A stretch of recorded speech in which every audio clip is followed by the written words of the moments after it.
మీరు చెప్పినట్టుగా జ్ఞానయజ్ఞాన్ని చేస్తాను. ఎందుకు? నా కోసం కాదు, భక్తి జ్ఞాన విరాగాణం స్థాపనార్థం. మాట ఇచ్చాను, వాటిని స్థాపిస్తాను, అలాగే చేతాము అని ఈ మహానుభావుడు నిర్ణయిస్తే కుత్ర కార్య మయ అడిగాడు. ఆనందతరం అనేటువంటి వాడిని చెప్పారు. దాన్ని విని అందరూ కలిసి ఆనంద తీరానికి వెళ్లారు. గంగా తటం సమాజగ్మో కథాపానాయ, కథాశ్రవణాయ అనటం లేదు వ్యాసుడు, కథాపానాయ, కథామృతాన్ని బాగా జుర్రుకోవటానికి ఈ మహానుభావులు నారదుడు సనకాదులు వెళ్లారు. అంటే అంతే విన్నారా అండి? వాళ్ళు నలుగురు, ఈయనొక ఐదుగురేనా? సనకాదులు భాగవతం చెప్తున్నారు, నారదుడు వింటాడట అన్న వార్త తెలిస్తే వెళ్ళని వారెవరండి? 94,000 మంది ఋషులు వెళ్లారు, 8 లక్షల భక్తులు వెళ్లారు. ఇంచుం మొత్తం ఉంది చెప్తాను మనకు. భృగు, వశిష్ఠ, చవన, గౌతమ, మేధాతిథి, దేవల, రామ అంటే పరశురామ, గాధిసుత, విశ్వామిత్రుడు, శాకరుడు, మృకండు పుత్రుడు అంటే మార్కండేయుడు, యోగేశ్వరవు, వ్యాస పరాశరవు వారు కూడా ఏం చేశారు? ఛాయా సుఖ, జాజలి, జన్ను సర్వేప్యమే మునిగణా. ఇలా మునులందరూ వెళ్లారు. అందరూ వెళ్లి కూర్చున్నారు. వేదిక బాగా ఏర్పాటు చేశారు, అందరూ కూర్చున్నారు. భాగవతం మొదలు పెట్టాలి అనుకుంటూ ఉండగా వారు కూడా వచ్చారట. ఎవరు? భక్తి కూడా తన పుత్రులను తీసుకొని వచ్చేసింది. భక్తి సుతాభ్యాం తరుణవు గృహీత్వా, యువకులను తీసుకొని భక్తి కూడా వచ్చింది. ఆమెకు సీటు లేదు, మొత్తం ఫుల్. అంటాం కదా, నో వేకెన్సీ, నో సీటు అంటాం కదా, ఎవ్వరు లేరు. ఎలా మరి? వచ్చి నారద ఎక్కడుండాలి అని అడిగింది. నీకు పనిటమ్మా, భక్తుల హృదయాలన్నీ నీ సీట్లే పొమ్మన్నారు. అప్పుడు భక్తి మనందరి హృదయాల్లో వచ్చి చేరిందన్నమాట. అంటే ఏంటి? వినేవారి, భాగవతం వినేవారి హృదయంలో ఏమొచ్చి చేరుతుంది? భక్తి. ఇలా అందరి హృదయాల్లో భక్తి చేరింది. భవద్భి అద్యైవ కృతాస్మి పుష్టా, భక్తి అంటున్నది. మహానుభావ నారద, ప్రతిజ్ఞ నెరవేర్చుకున్నావయ్యా, నాకు పుష్టి కలిగించావు, మా పిల్లలిద్దరిని మేలుకొలిపావు, వారిని తీసుకొని వచ్చావు. భక్తేషు గోవింద స్వరూపకర్త్రి ప్రేమైకధర్త్రి భవరోగ హంత్రి. భక్తిని స్తోత్రం చేస్తారు సనత్ కుమారులు. ఎలాంటిది భక్తి? భక్తేషు ప్రేమైక స్వరూపకర్త్రి, భక్తులకు ప్రేమను కలిగించేటువంటిది. భవరోగ హంత్రి, సంసార రోగాన్ని పోగొట్టేటువంటిది. నీవు ఎప్పుడూ భక్తుల హృదయాల్లో ఉండు అని కుమారులు చెప్పారు. బ్రూమోద్యతే కిం వైభవం. భాగవతం విందామని నిశ్చయించుకొని ఒకచోట చేరినంత మాత్రాననే భక్తి లేచి వచ్చిందండి. ఇంతకంటే భాగవత ప్రభావాన్ని మనం దేన్ని చెప్పుకుందాము అని ఇంతమంది విష్ణు భక్తుల హృదయంలో భక్తి రావటాన్ని చేర్చి చూచి సనకాదులు పరమానంద చిన్మూర్తి మధుర మురళీధర ఆవివేశ స్వభక్తానాం హృదయేషు. ఒక్క భక్తి వస్తే, అంటే మనందరి హృదయాల్లో భక్తి వచ్చిందనుకోండి, అంతటితో ఆగిపోతుందా? నాహం వసామి వైకుంఠే నయోగి హృదయే రవౌ మద్భక్తా యత్ర గాయంతి తత్ర తిష్టామి కదా. అందరి హృదయాల్లో భక్తి వచ్చి చేరితే మరి నేను వైకుంఠంలో ఏం చేయాలి ఉండి అని ఆయన వచ్చేసాడట. పరమాత్మ కూడా వచ్చి భక్తుల హృదయంలో నివసించాడు. వైకుంఠవాసినాయేచ. మరి ఆయన ఒక్కడొస్తాడా? ఆయన వస్తే అక్కడి వారందరూ ప్రహ్లాదుడు, ఉద్ధవుడు, ఇలా సనక ముందే ఉన్నారనుకోండి, వీరందరూ వచ్చారు. జయయారావ శంఖధ్వానము, జయధ్వానము, అలాగే పేలములు, పుష్పములు ఇవన్నీతో పాపాన్ని పోగొట్టుకుంటారు. జ్ఞానం కలుగుతుంది, అన్ని దుఃఖాలు పోతాయి. ప్రపంచంలో ఎన్ని రకముల పాపములంటూ ఉన్నాయో అవన్నీ భాగవత నామశ్రవణంతో నశిస్తాయి, కథాశ్రవణంతో నటిస్తాయి. అందువల్ల మీకు ఎలాంటి బాధ లేదు అని సనకాదులు భాగవత ప్రభావాన్ని చెప్పారు నారదుడు. చెప్పి కేవలం ప్రభావాన్ని వర్ణిస్తే ఏం లాభం? ఎవరైనా భాగవతాన్ని వినో భాగవతాన్ని చదివో తరించిన వారున్నారా అనే ప్రశ్న వస్తే ఒక కథ చెప్తున్నాడు. అత్తే కీర్తయిష్యామి ఇతిహాసం పురాతనం. ఇక్కడ మీకు ఒక అద్భుతమైన ఇతిహాసం చెప్తాను. తుంగభద్ర తటే పూర్వమనుభూతం. తుంగభద్ర నదీ తీరంలో ఒక చక్కని పట్టణం ఉంది. చాతుర్వర్ణ్యము ధర్మార్థ కామాలను అనుసరిస్తూ ఆశ్రయిస్తూ జీవిస్తున్నారు. అందులో ఒక మహానుభావుడు బ్రాహ్మణోత్తముడు, ఆత్మదేవ అంటారు మహానుభావుణ్ణి. బ్రాహ్మణోత్తముడు సత్కర్మ పరాయణుడు, సదాచార పరాయణుడు. తన వృత్తితో అంటే భిక్షాటనతో బాగా సంపాదించుకున్నాడు, ధర్మాన్ని ఆచరిస్తున్నాడు. అతనికి భార్య దుంధులి అంటారు ఆమెను. దుంధులి అంటే దుంధుం లాతీతి దుంధులి. దుంధు పాప ఇతి ప్రోక్తం. దుంధు అంటే పాపం, దుంధులి అంటే పాపాన్ని తెచ్చేది. పాపాన్ని తెస్తుంది, పాపాన్ని ఇవ్వటం కాదు. మనం పుణ్యం చేస్తున్నా ధర్మమే తెస్తుంది. ఈ మహానుభావురాలు స్వవాక్య స్థాపికాలోకే చండికా. ఆమె నేను పట్టిన కుందేటికి 3 కాళ్ళు అంటుంది. నా మాటే దగ్గాడు. చండి అంటే ఈరోజు స్నానం చేసి వంట చెయ్యి, లేదండి వంట చేసి స్నానం చేస్తాను. ఏ పని చెయ్యాలో ఆ పని మానేస్తుంది. అలా అని చేత కాదంటే గృహకృత్యేషు నిపుణ, ఇంటి పనులు బాగా చేసుకుంటుంది. వార్తాలాప పరాయణ, ఇంటి వార్తల కంటే పక్కింటి వారి వార్తలంటే ఎక్కువ ఇష్టం. భర్త గారు ఆఫీసుకు పోగానే ఏం చేస్తారు భార్యామణులు? అమ్మ మీ వారు ఆఫీసుకు పోయారా? వాడు తొందరగా వస్తారా ఆలస్యంగా వస్తారా? ఆమె ఆలస్యంగా వచ్చి ఏమిటండి? ఎందుకు ఆ ప్రశ్న?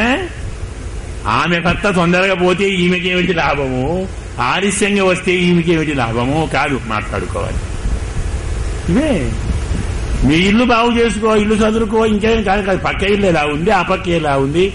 మా వారికి మీ వారికి వేతనం ఒకటేనే, మీ వారు 3 ఇళ్లు కట్టారేంటి, ఏం చేయ కాస్త మార్గం చెప్పు, మా వారికి నేర్పుతానంటుంది. అన్నీ ఉంటాయి.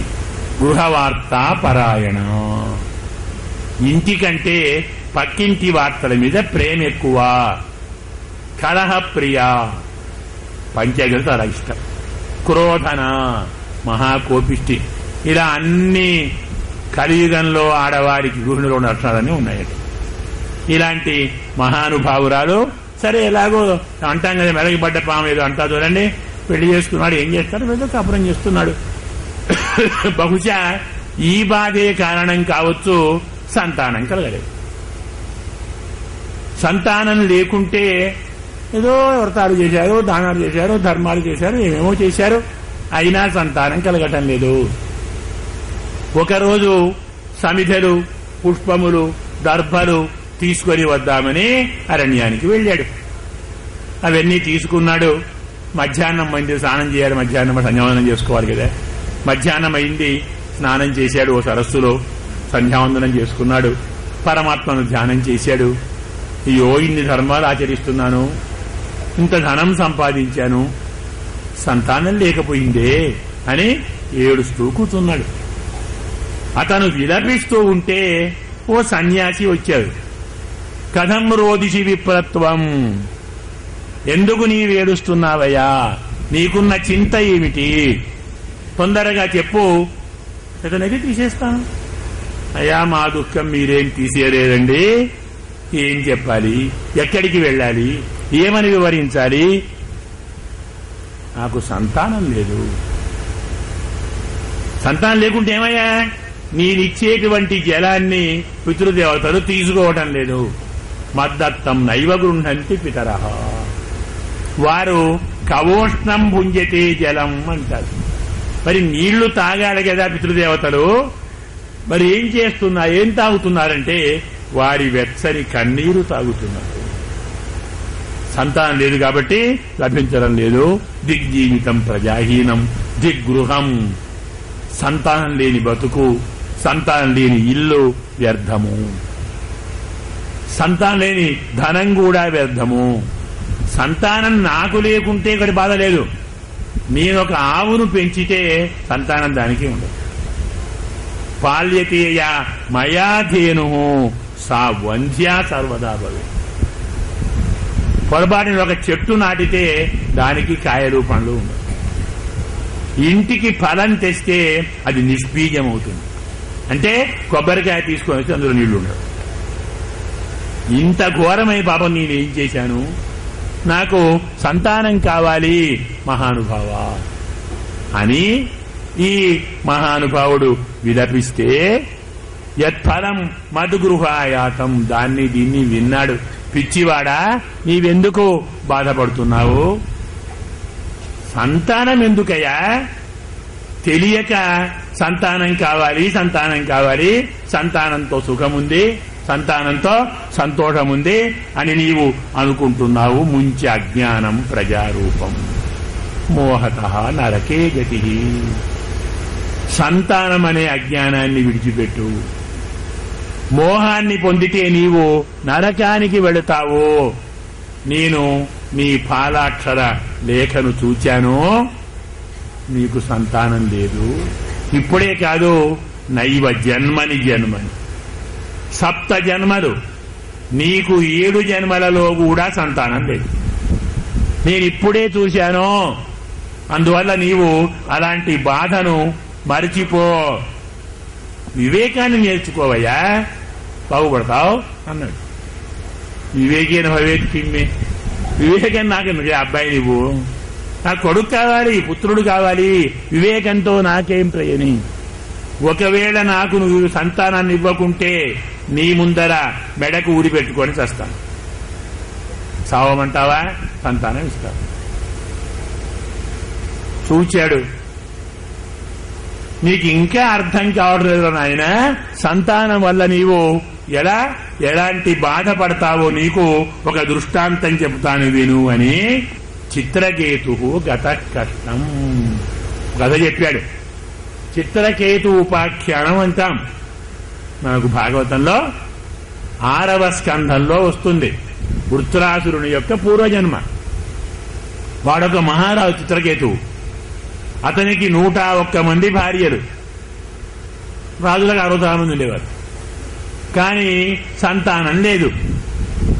సంతానం కోసం వారు విలపిస్తూ ఉంటే ఆంగిరసుడు అనే మహర్షి వచ్చి,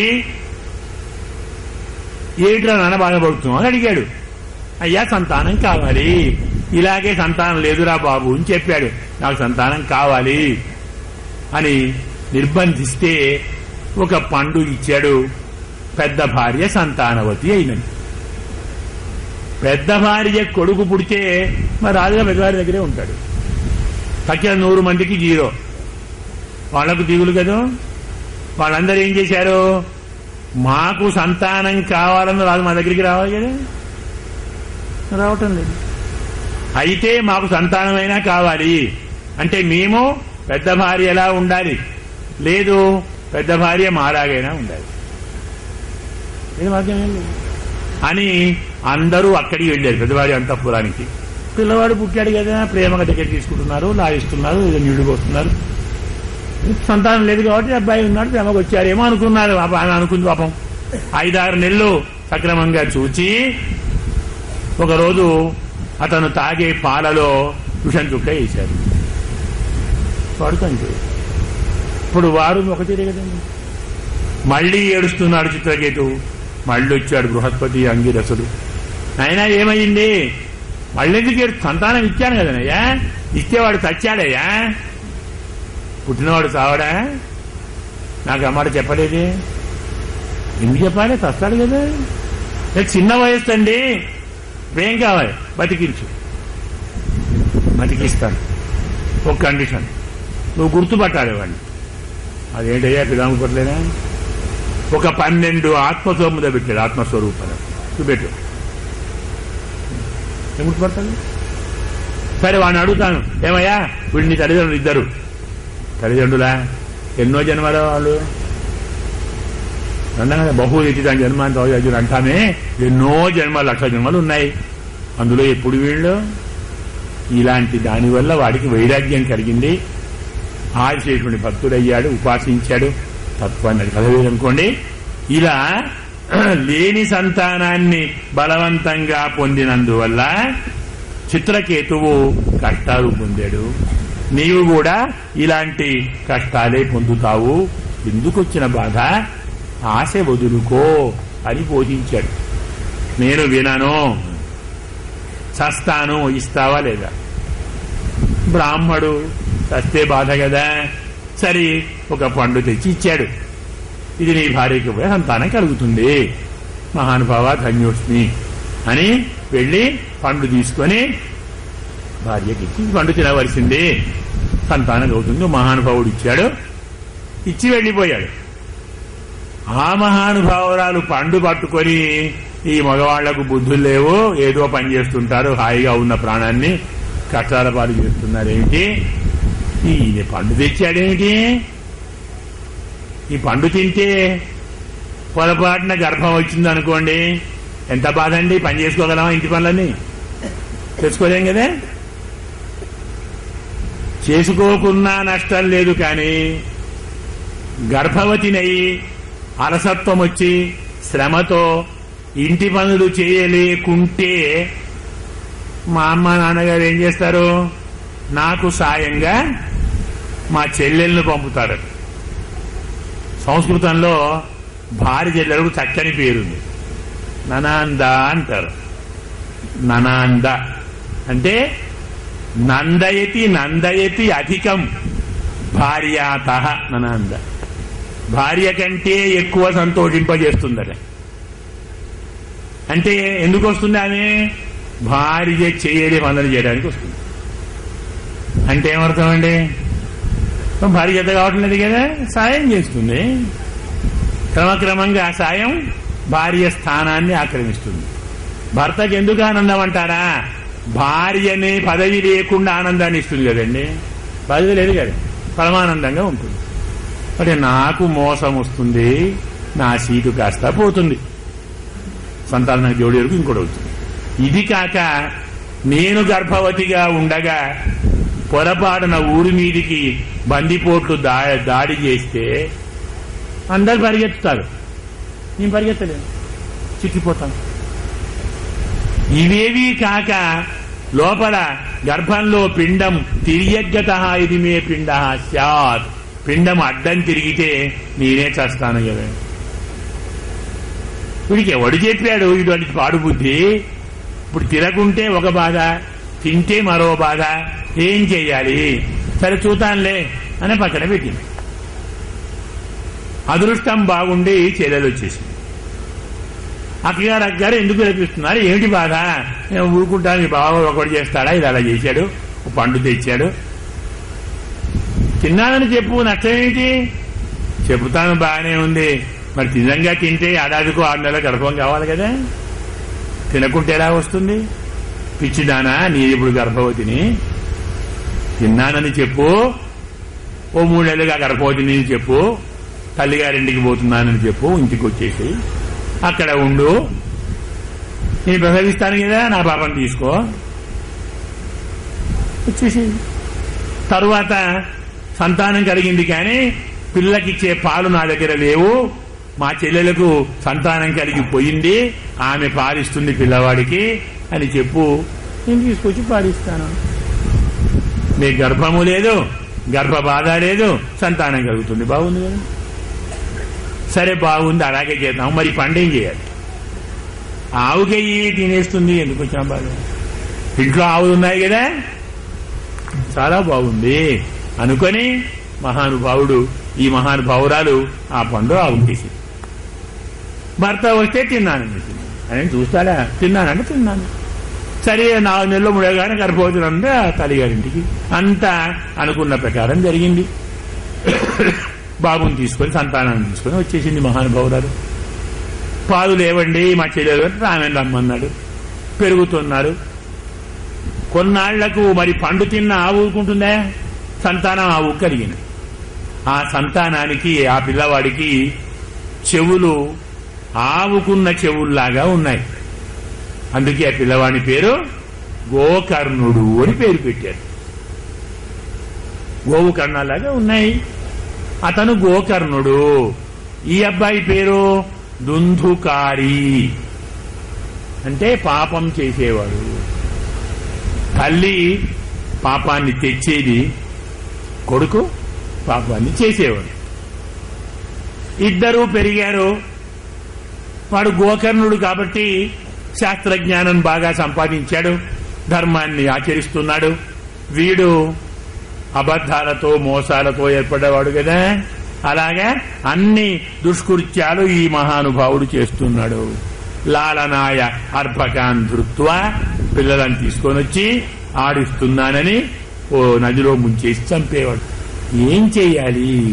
కింకరోమి క్వయాస్యామి, ఏం చెయ్యాలి, ఎక్కడికి పోవాలి, నాకు ఎలా ఈ బాధ నాకు తొలగిపోతుంది అని బాధపడుతుంటే, కుమారుడు అంటే గోకర్ణుడు అసారక్కలు సంసార దుఃఖరూపీ. గోకర్ణుడు చెప్తాడు, నాయనగారు సంసారం అంటే సారం లేదండి, అదంతా దుఃఖాన్ని కలిగించేది, విమోహక, పూర్తిగా మోహాన్ని కలిగిస్తుంది. సుతకస్య ధనంకస్య స్నేహవాన్ జ్వలతే అనిశం. ఎవరు కొడుకు, ఎవరు భార్య, ఎవరి డబ్బు, స్నేహం ఉన్నవాడే కాలిపోతాడు.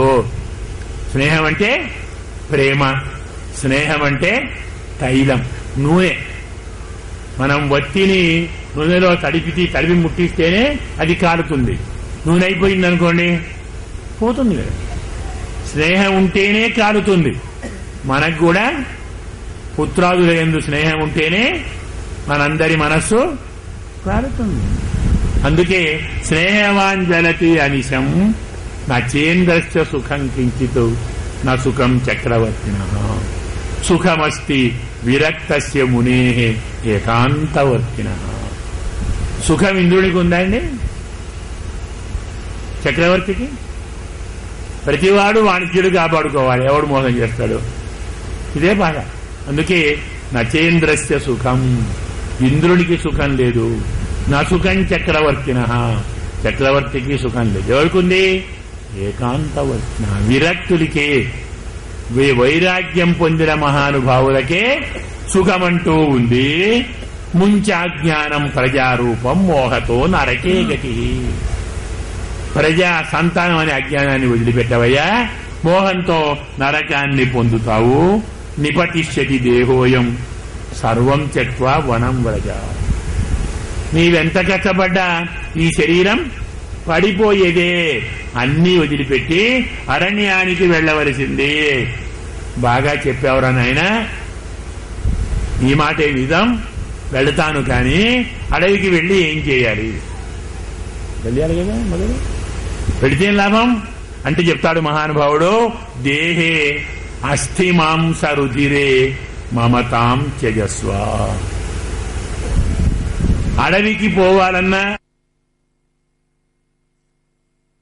ఇంట్లో ఉన్న బాధలు పడకుండా మనస్సు ఉండాలన్నా మనం ఏం చేయాలి?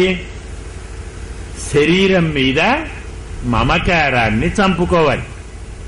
దేహే అస్థి మాంస రుధిరే మమతాం త్యజస్వ.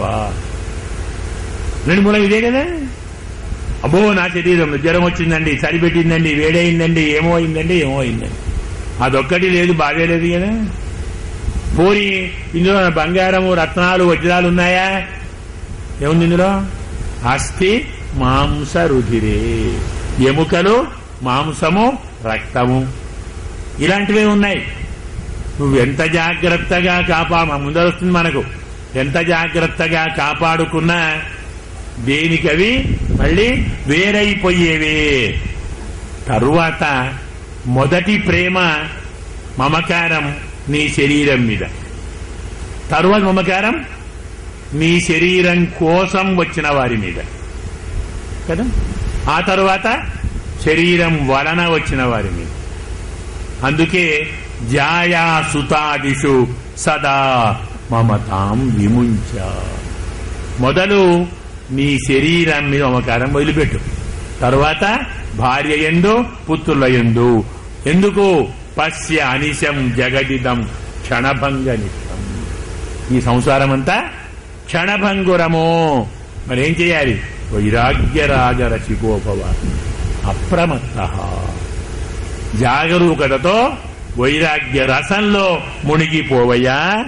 ఏం చేయాలి? ధర్మం భజస్వ.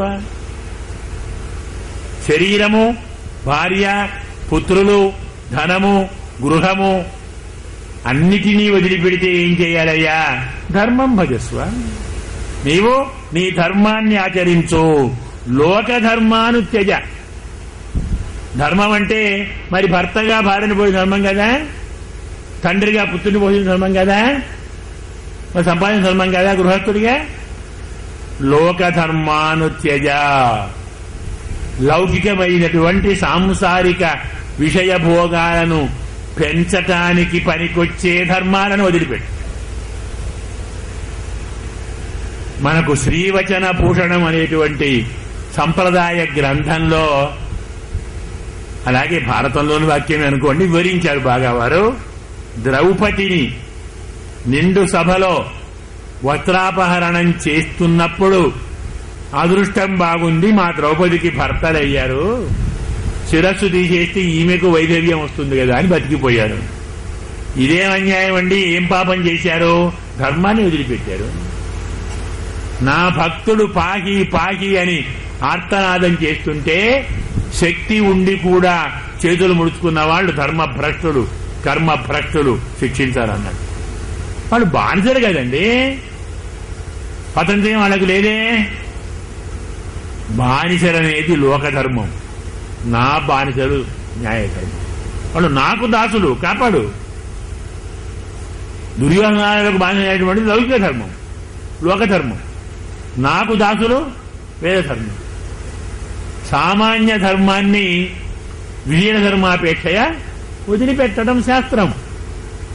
అన్నట్టుగా ధర్మం భజస్వ, లోకధర్మాన్ త్యజస్వ. వీటిని వదిలిపెట్టు.